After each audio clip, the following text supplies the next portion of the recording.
No bunny today, I promise. Chicks, perhaps? Chicks, maybe, candy.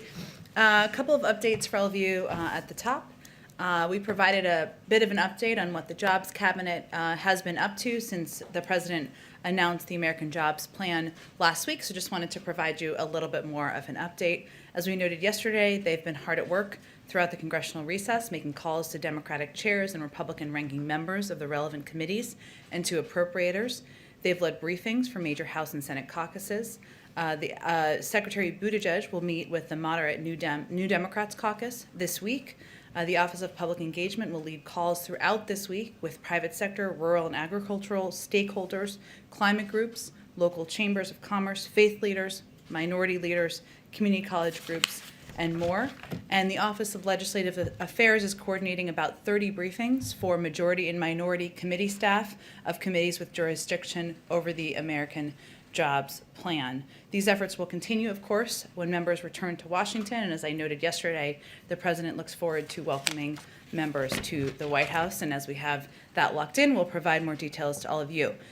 Today, Vice President Harris joined the COVID response team's weekly governors meeting to discuss our country's pandemic response, the progress we've made, and the work to come in our fight against the virus.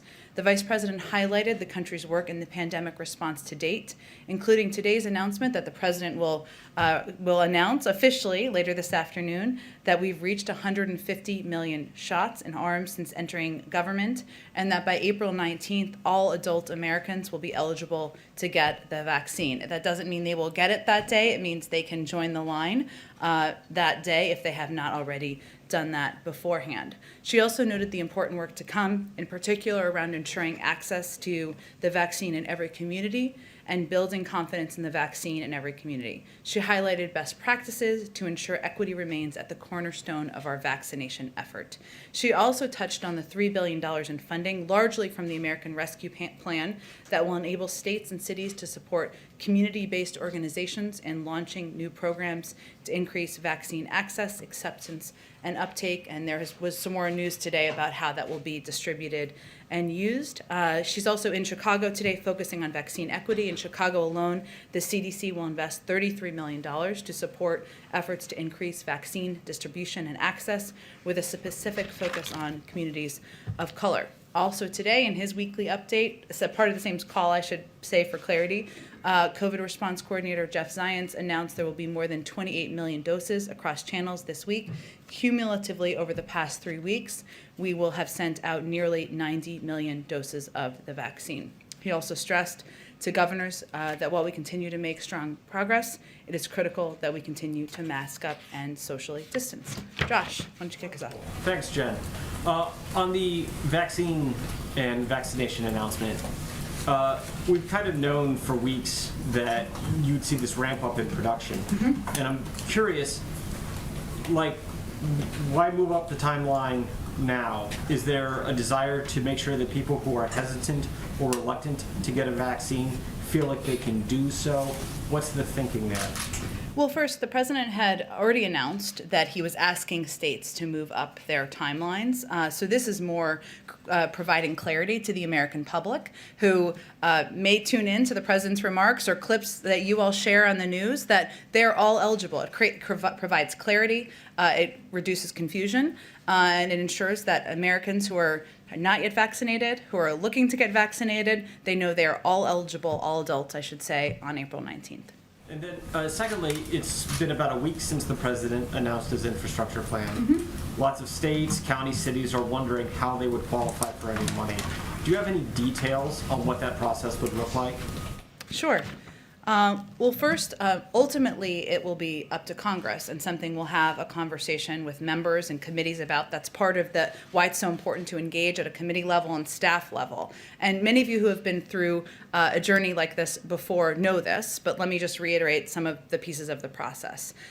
Funding for transportation projects can typically be allocated through two different types of grants, and we expect a mix to be discussed, either formula grants or competitive grants. So formula grants are allocated to states based on certain criteria. like the number of miles on an interstate highway or a population in a given urban area, most of our existing transportation funding flows through formula grants, which gives states a lot of flexibility on how to prioritize and spend their federal dollars based on what their needs are. Competitive grants are a more targeted way to direct funds to specific policy goals, often based on criteria set by Congress. For example, the popular Tiger Grant program that was set up in the Recovery Act considered how a project could contribute to job creation, and that was one of the big factors that was determined as programs were being, or states were applying for funding. We've also mentioned the administration's proposal for a competitive grant program to fund 10 of the most economically significant bridges in the country. So that type of application would be through competitive grants. So again, this is something that we will be working through with Congress, with committees of jurisdiction. Though it will be a mix of those two type of grants would be our expectation. And as states who all have excellent questions, including local reporters we engage with, that is what they can expect in terms of the process. Go ahead. Thank you. The FBI keeps a watch list with information about people who are known or reasonably suspected of being involved in terror activities. 2 people on it from Yemen have been apprehended at the border. How concerned is President Biden about terrorists possibly trying to take advantage of gaps in the border to get in and kill Americans? Well, first let me convey that these type of incidents are very uncommon, and CBP and DHS can speak more to the timeline and the specifics, of course, in these particular cases and encounters. But encounters of known and suspected terrorists are very uncommon. They do underscore the importance of the critical work that is done on a daily basis to vet those at the border. DHS works not just at the border, as you know, but also with international partners to share intelligence and other information, including to prevent individuals on certain watch lists from entering the United States. They adjudicate individuals encountered at and between ports of entry against several classified and unclassified databases. So while this is rare, this is a reflection of them doing their jobs. Another quick one about the border. The DHS secretary is reportedly looking to finish some gaps in the southern border. How does that fit with President Biden's day one executive order to stop border wall construction? Well, wall construction remains paused to the extent permitted by law. So some has already been funded through congressional authorization and funding allocation. But as agencies develop for a plan, it's paused while agencies are developing a plan for the president on the management of the federal funds. When the administration took office, as you referenced, funds had been diverted from congressionally appropriated military construction projects and other appropriated purposes toward building the wall. And wall construction was being challenged in multiple lawsuits, for much of the wall, I should say, not all of it, by plaintiffs who allege serious environmental and safety issues. Under those circumstances, federal agencies are continuing to review wall contracts and develop a plan to submit to the president soon. It is paused. There is some limited construction that has been funded and allocated for, but it is otherwise paused. And then, is the White House concerned that Major League Baseball is moving their All-Star game to Colorado, where voting regulations are very similar to Georgia? Well, let me just refute the first point you made. First, let me say, on Colorado, Colorado allows you to register on Election Day. Colorado has voting by mail, where they send to 100% of people in the state who are eligible applications to vote by mail. 94% of people in Colorado voted by mail in the 2020 election. And they also allow for a range of materials to provide, even if they vote on Election Day, for the limited number of people who vote on Election Day. I think it's important to remember the context here. The Georgia legislation is built on a lie. There was no widespread fraud in the 2020 election. Georgia's top Republican election officials have acknowledged that repeatedly in interviews. And what there was, however, was record-setting turnout, especially by voters of color. So instead, what we're seeing here is for politicians who didn't like the outcome, they're not changing their policies to win more votes. They're changing the rules to exclude more voters. And we certainly see the circumstances as different. But ultimately, let me add one more thing. It's up to Major League Baseball to determine where they're holding their All-Star game. Okay, a quick one from a colleague who could not be here. You're talking about the new vaccine eligibility deadline. Mm-hmm. Is the supply ramping up quicker than expected? And if not, what does moving the eligibility deadline up actually do in practice? Like, are more people going to get vaccinated faster? That's our hope, absolutely. And we have expedited the supply. So there's been nearly 90 million doses provided to states in just the last 3 weeks. And that certainly is an increase over the weeks prior. That's part of it. But also we want to provide clarity. We're at the point with our supply and with our distribution to states that we think it's time to provide that level of clarity. Now, it's not just about the vaccine supply. We've also increased the number of pharmacies, more than doubled the number of pharmacies that are distributing the vaccine. We've also increased our commitment and our funding of community health centers, of mass vaccination sites, because we also know people need to have places to go, mobile vaccination vehicles, et cetera. All right. Oh, go ahead. Go ahead, Kelly.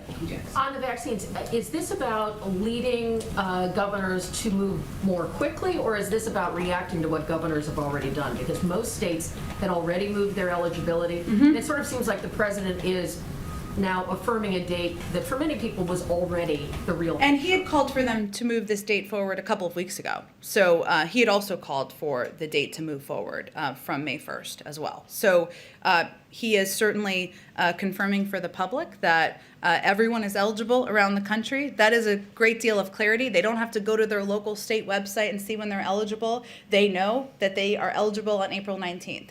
Every American out there who is not vaccinated.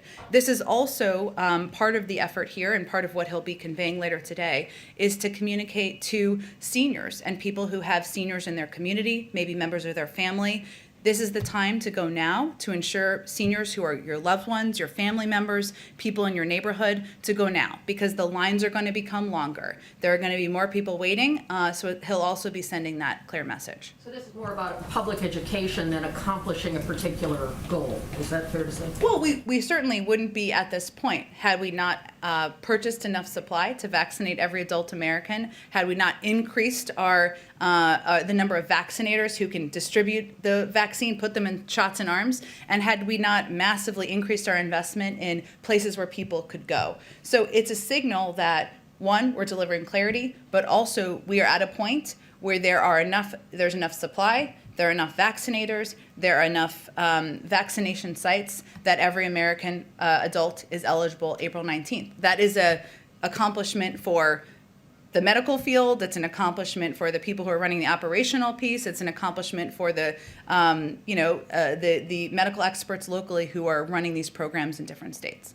Briefly on Georgia, when the president voiced his support for moving it, does he have any regret now that by doing that, by adding his voice, it may have contributed to the environment where MLB makes this decision, and then there are these economic consequences to people in Georgia? When he and the vice president were there and couldn't do the car rally, and I talked about wanting to thank Georgia. Georgia's been important to the president and vice president electorally. Is there a sense of regret that perhaps he tipped the scale with his rhetoric, even if he doesn't have a direct cause and effect? Well, he was answering a direct question during an interview with ESPN about the opening day baseball, something not everybody, most people in the country appreciate and enjoy. And he was simply conveying that he would support that decision if that decision was made by Major League Baseball, just like he would support decisions made by private sector companies. We're not standing here and calling for companies to boycott. That's not what our focus is on from the White House. We do believe that the focus on Georgia and is a reminder that, and it should be a reminder, I should say, that this is much bigger than Georgia, that Georgia was just one of the first states to act on a concerted effort to use easily disprovable conspiracy theories to fuel their attempts to make it even harder for eligible Americans to vote. But according to the Brennan Center, as of March 24th, 361 bills with restrictive provisions have been introduced in 47 states around the country. So this is not just Georgia. This is something we are seeing a prevalence of this, a pattern around the country of an effort to make it more difficult to vote. Mitch McConnell, the Republican leader still in Kentucky, said many positive things about the friendship and personal relationship he's had with the president for a long time, a fine man and so forth. Also says a moderate he is not.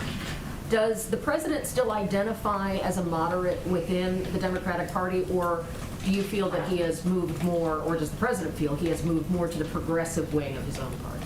I don't think this will surprise you, but the president is not eager to be labeled by anyone in his party or certainly even by his friend Mitch McConnell. And he is now president of the United States. He governs for all Americans. He is encouraged by, we all are encouraged by, the openness we've heard from some who would identify as moderate Democrats or Republicans of discussing components of the package that he has proposed. And he's looking forward to having that conversation. Go ahead, Jen. Thanks. Two questions on the Federal Reserve Board. Is there any update on the effort to fill a vacancy, the vacancy on the Federal Reserve Board of Governors? I don't have any personnel update for you. I'm happy to check and see if there's any update we can provide. Thank you. And then also, has President Biden spoken to the Federal Reserve Chairman yet, Jay Powell? I don't have any call to read out either. So you can't say if they've spoken yet at all? I don't have any update on it. Let us know, please, if you can. I absolutely will. Okay, thank you very much. And then also, one other question about phone calls. Has President Biden spoken to President Obama about how to pass the infrastructure bill? Has President Obama given him any advice on how to pass that bill? They speak regularly. They, of course, were president and vice president, but they are also friends, and they share a bond of serving through 8 years of the Obama-Biden administration, but also a personal friendship and kinship. And he speaks with him regularly, but we're not going to read out those calls. Go ahead. Jen, you went through some of the numbers on the increase in supply and the pharmacies, but kind of following up on what Kelly had been asking too, should we look for the president to maybe move up that July 4th circle date that he had said about Americans being able to gather in small groups? Can that also move up now, given that the eligibility is moving up by 2 weeks and the pace of vaccinations is increasing?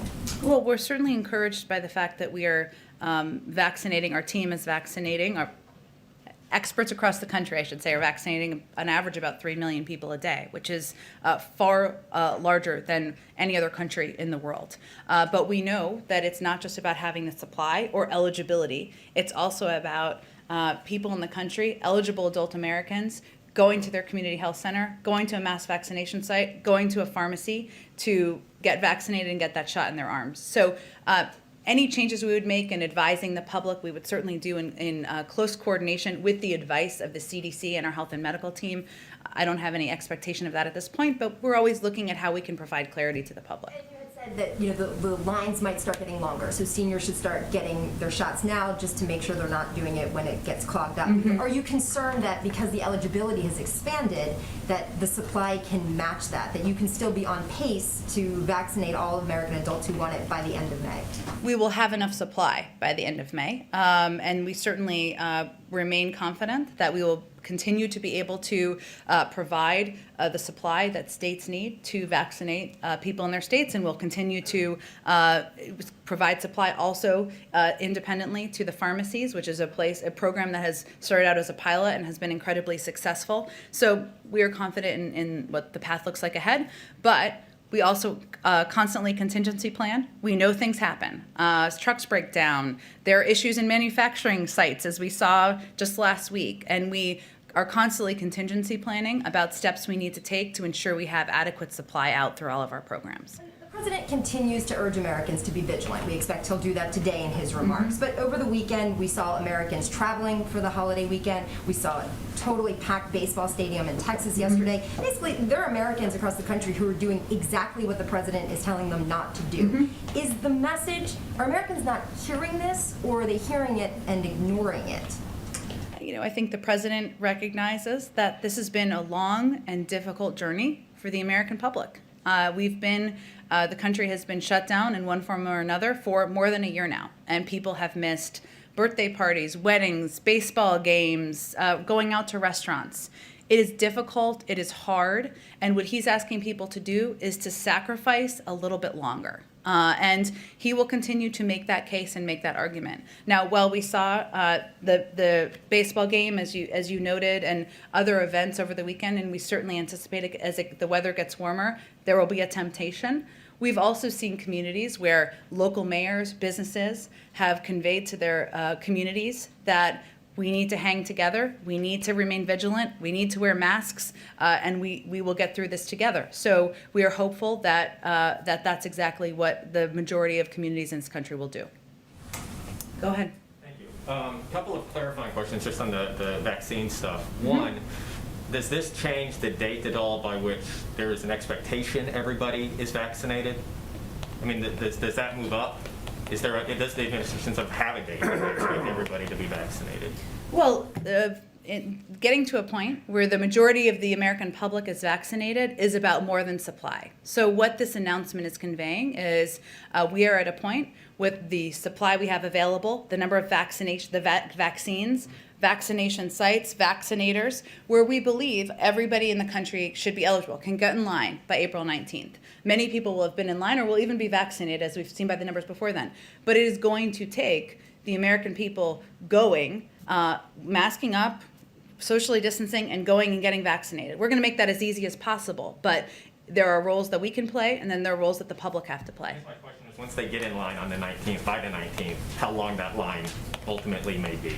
There's not a new update on that. I don't have a new update on that. I think it's just important for clarity purposes to convey. It doesn't mean everybody will be vaccinated by April 19th, which is, I know why you're asking the question. It means that everybody will be eligible to go to their local pharmacy, go to their community health center, mobile vaccination site, mass vaccination site on that date and moving forward. One more unrelated to the vaccine. Over the weekend, there was reporting that at Guantanamo, a facility was closed and some detainees were consolidated. Mm-hmm. Is that indicative at all of the Pentagon's review of closing Gitmo, of the president's plan and a timeline to potentially make that proposal to close Gitmo?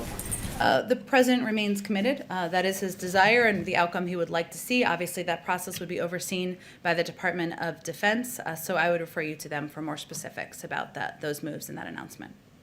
Go ahead. So another foreign policy question. President Zelensky of Ukraine, he has said publicly that that country needs to join NATO to avoid a war in the Donbas region with Russia. We know that he brought that up on his call with the Canadian Prime Minister. Did he bring that up with President Biden on their recent call? And I guess more importantly, what is the president's view on that issue?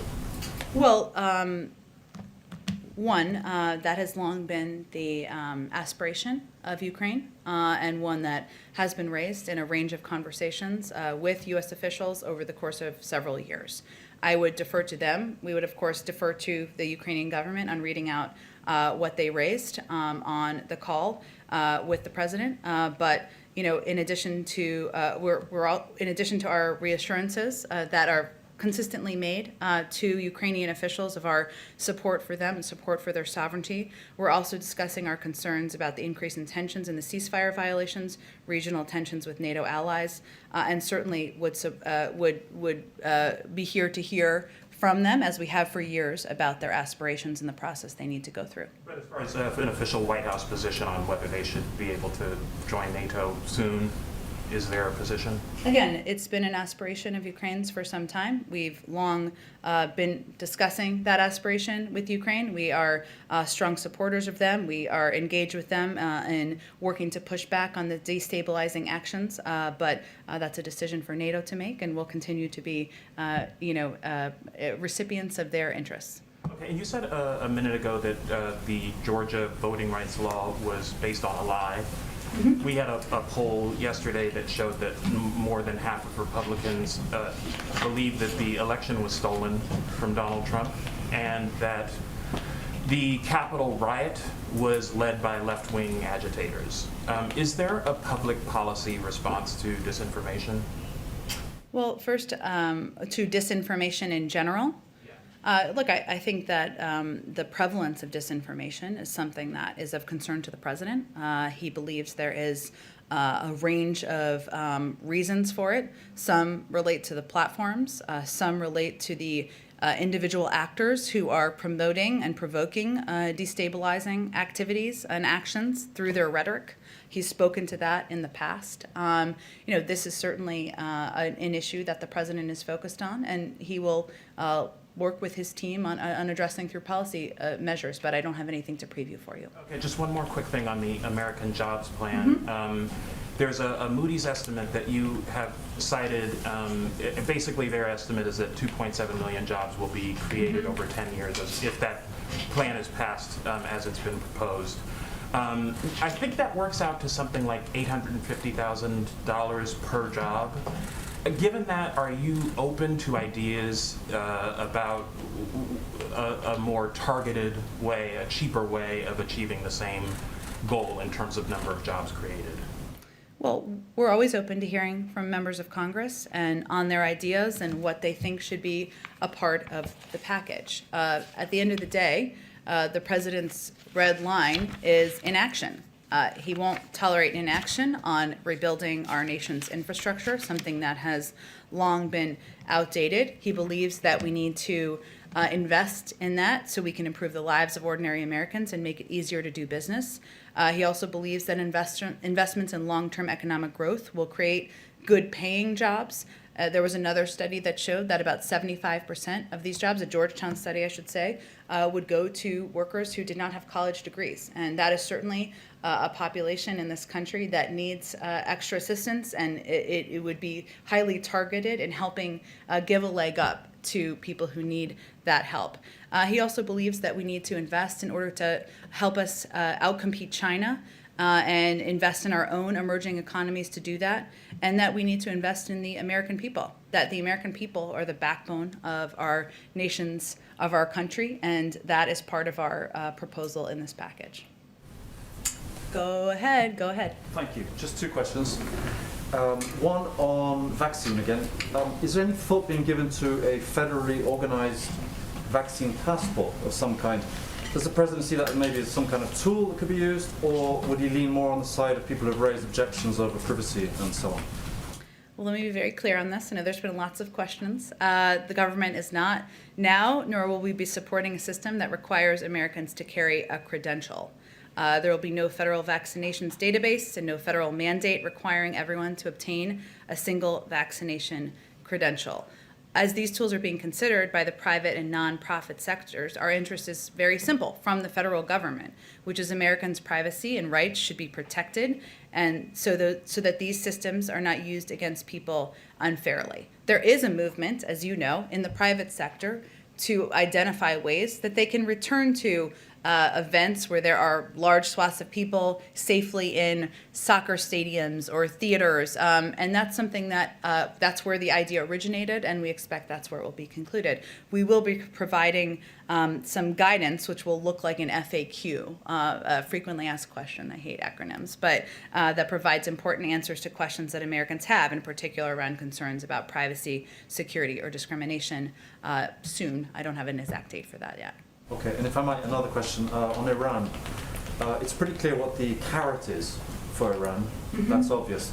But given that the previous administration, just battered them with pretty much everything it had, apart from war, what's left in terms of the stick when you're entering these negotiations? What is left actually apart from war? What would Iran want out of it? Is that what you're asking? What's the stick? You're coming with a carrot, right? Which is, we'll bring you back in and so on. You dismantle all this stuff, and we'll eventually give you sanctions relief.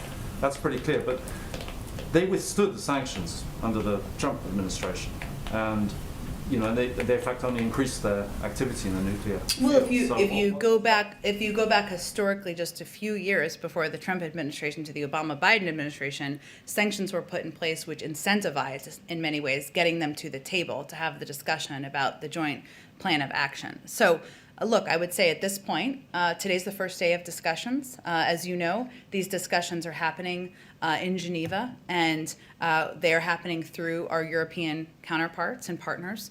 We expect them to have difficult portions. We expect this to be a long process, and we, continue to believe that a diplomatic path is the right path forward, and there are benefits to all sides. When the Trump administration pulled out of the joint plan of action, what they left us with is a far decreased visibility of Iran's nuclear capability, of inspections at their sites, of an understanding of how close they were to acquiring a nuclear weapon. That's not in anyone's interest, certainly not the American people.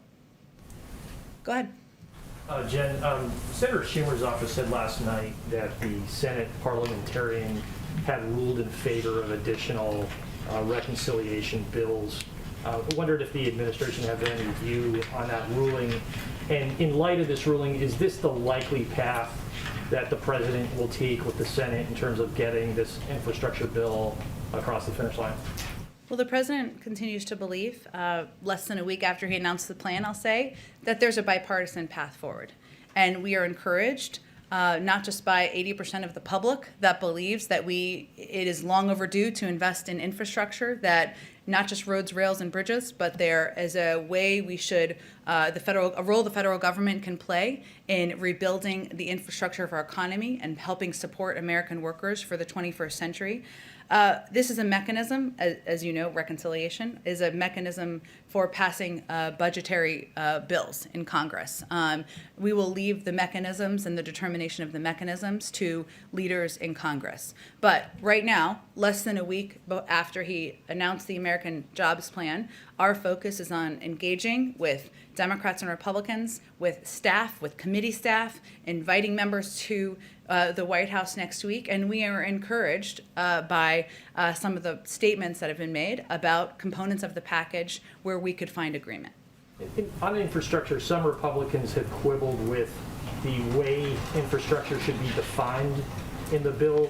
Does the president feel he has to convince Republicans of what should be used in an infrastructure bill before he can actually persuade them to vote for it? Well, I'll give you a little bit of a homework assignment. There are some Republicans who have previously called for investment in workforce development as part of comprehensive infrastructure investment. Some have called for that. Some have previously called for investing in broadband and the expansion of broadband as a means of expanding infrastructure. Some even have reference to replacing pipes as a means of infrastructure. So I would suggest that many of their constituents would be surprised to hear that those are not infrastructure projects. And I'm sure with a little Googling, you can all figure out who those all are. Go in the back. Hi. At his press conference, the president said our children and grandchildren will be writing doctoral theses about whether democracy or autocracy succeeded. What's his own measure for success there? Is it American GDP versus Chinese GDP ultimately, or is it the sphere of influence of both countries around the world? It's a big, broad question. A good one. Look, I think the president is, when he talks about that, he's not just talking about economic growth and development. That certainly is part of it. He's also talking about our values and what message we send to the world and to our children. And so it has quite a broad meaning. And that's, I think, reflected, I should say, in how he has approached his presidency and identified the crises we're facing. You know, I think he has grandchildren now, so maybe he wants the rest of us to be able to tell our grandchildren, what role did we play in addressing racial injustice? What role did we play in addressing the climate crisis? What role did we play in helping rebuild the workforce of the future? And what role did we play in standing up for our values around the world? So has quite a broad meaning, but you know, I think that's a reflection of his approach to his presidency. Is he using the competition with China point as a sort of key selling point with Republicans on infrastructure and perhaps in a way that an appeal in other areas is not going to work? The idea that there's a danger of falling behind China, does he hope pragmatically that will strike a chord? Well, there is agreement across Democrats, Republicans, frankly, the American people, that we need to do more to invest here at home in order to compete with China. And he has conveyed, too, that and I have, I guess, as well, that our approach to our relationship with China is to come to that relationship from a position of strength. And that includes investing at home, ensuring that our workforce, our infrastructure, our broadband access is at a rate where it would strengthen our own infrastructure and workforce here so that we can compete globally. There's also been proposed legislation, I'm not sure if it's been formally dropped yet, but by Senator Schumer and others, that is focused on how we can better invest in our workforce to compete with China. We anticipate there's an opportunity for that to be bipartisan because investing in our workforce here is something that Democrats and Republicans can agree on. Quick other thing, is the president disappointed by the pace of vaccine distribution in the District of Columbia, and does it potentially strengthen the argument for statehood? Well, he's spoken about statehood in the past, but I would say that, we track every community, we track every state and locality and how distribution is going and how to improve it and make it more effective. And we work very closely with leaders. One size doesn't fit all. In some cases, that means we increase distribution to pharmacies, we increase distribution to mobile vaccine sites. And so that's certainly something that's ongoing with leaders around the country, including, of course, with leaders in the District of Columbia. Go ahead in the back. Oh, go ahead, Nadia. Oh, thank you, Jen. I want to follow up on the Vienna talks. Is the White House satisfied or content by this first round of talks between what they call the P4+1 and Iran? Well, we're only on the first day. So I will allow the team that is negotiating on the ground to give more of an assessment of how they feel the talks have gone. Explain if these talks are indirect between the Europeans, the Russians, and the Chinese and Iran. Why do you have a high-ranking U.S. official in Vienna since you don't want to talk directly with the Iranians? Well, I think it's important to convey to our partners, our P5+1 partners too, that we believe diplomacy is the best step forward, is the most appropriate step forward. And Rob Malley, who is somebody who's experienced, who's been a part of negotiations in the past, is certainly an appropriate level individual from the government to be there. So is the White House position till now that no lifting of any sanctions until Iran complies? Well, I think we expect that, as I conveyed yesterday, that a big part of the conversation will be how Iran can come back into compliance and what would be required of the United States. But we've been clear that we are not anticipating any steps at this moment. We'll allow the negotiations to continue. And allow me on Iraq. Tomorrow, you're going to hold a strategic dialogue between the United States and Iraq. As you know, the president has been talking about reviewing troops numbers all over the world, including Iraq. Is this a topic that obviously high and center on these talks? What do you expect from these talks? How are they different from the previous one under the previous administration? Well, these meetings will further clarify that coalition forces are in Iraq at the invitation of the Iraqi government and solely for the purpose of training and advising Iraqi forces to ensure that ISIS cannot reconstitute. And I think that's a difference from how it was described previously. This will also be an important opportunity to discuss our mutual interests across a range of fields from security to culture to trade and climate. And obviously these are proceeding soon, and I'm certain we'll have a readout once the discussions conclude. Thank you. Go ahead. Thanks, Jen. Bloomberg reported earlier today that President Putin plans to take part in the virtual climate summit later this month. Has the Kremlin reached out to confirm his attendance? I'm sorry, say the last part one more time. Has the Kremlin reached out to confirm his attendance? We've invited about 40 heads of state to attend the climate summit, and I expect as we get closer, we'll have confirmation about who will be participating in the summit. Okay, and one more. Senator McConnell's comments yesterday to encourage Republican men to go get a vaccine. Was the White House in touch with Senator McConnell as part of the effort to address vaccine hesitancy, or was the president in touch with him before he made those comments? I don't have any private conversations to communicate about, but certainly we see it as a positive for any member of Congress, Democrat or Republican, to be out there advocating for their supporters, people who follow them, who listen to them, about the safety and the efficacy of the vaccine. Go ahead. Thanks, Sean. Following up on some of what Ken was asking about reconciliation, for there to be a sort of second bite at the reconciliation apple, so to speak, it would have to be by the end of this fiscal year. And considering what you just said about President Biden being the only red line is inaction, does President Biden see there being any deadline for Congress to move on the jobs plan? Would you like to see it by the end of the fiscal year or by the end of the calendar year?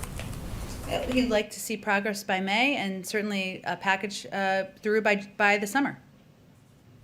And then on Afghanistan, we're getting very, very close to the May 1st deadline to pull out the remaining 3,500 troops. It doesn't, frankly, look like the White House is going, or the administration is going to meet that deadline. Why, at this point, should the American people have confidence in your ability to finally end this war if you're not going to meet sort of this initial deadline?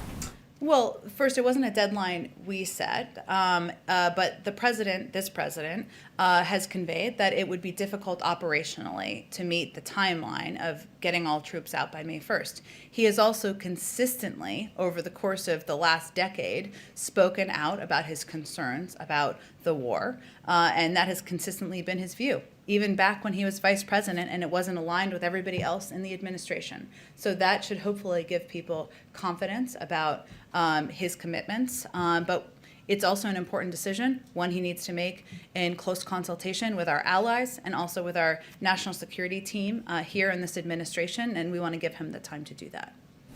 Go ahead in the back. Good afternoon. What does the president, who we know is Catholic, say to Catholic doctors, Catholic institutions who are fearful that if the Equality Act passes, it has the potential to trample on their conscience rights? What does the president say to those people who are concerned about that? He has a difference of opinion, and he respects their difference of opinion, but he has been a supporter of the Equality Act, and he also is a practicing Catholic and attends church nearly every week. Go ahead, Kelly. Oh, go ahead. Yeah. Separate question here.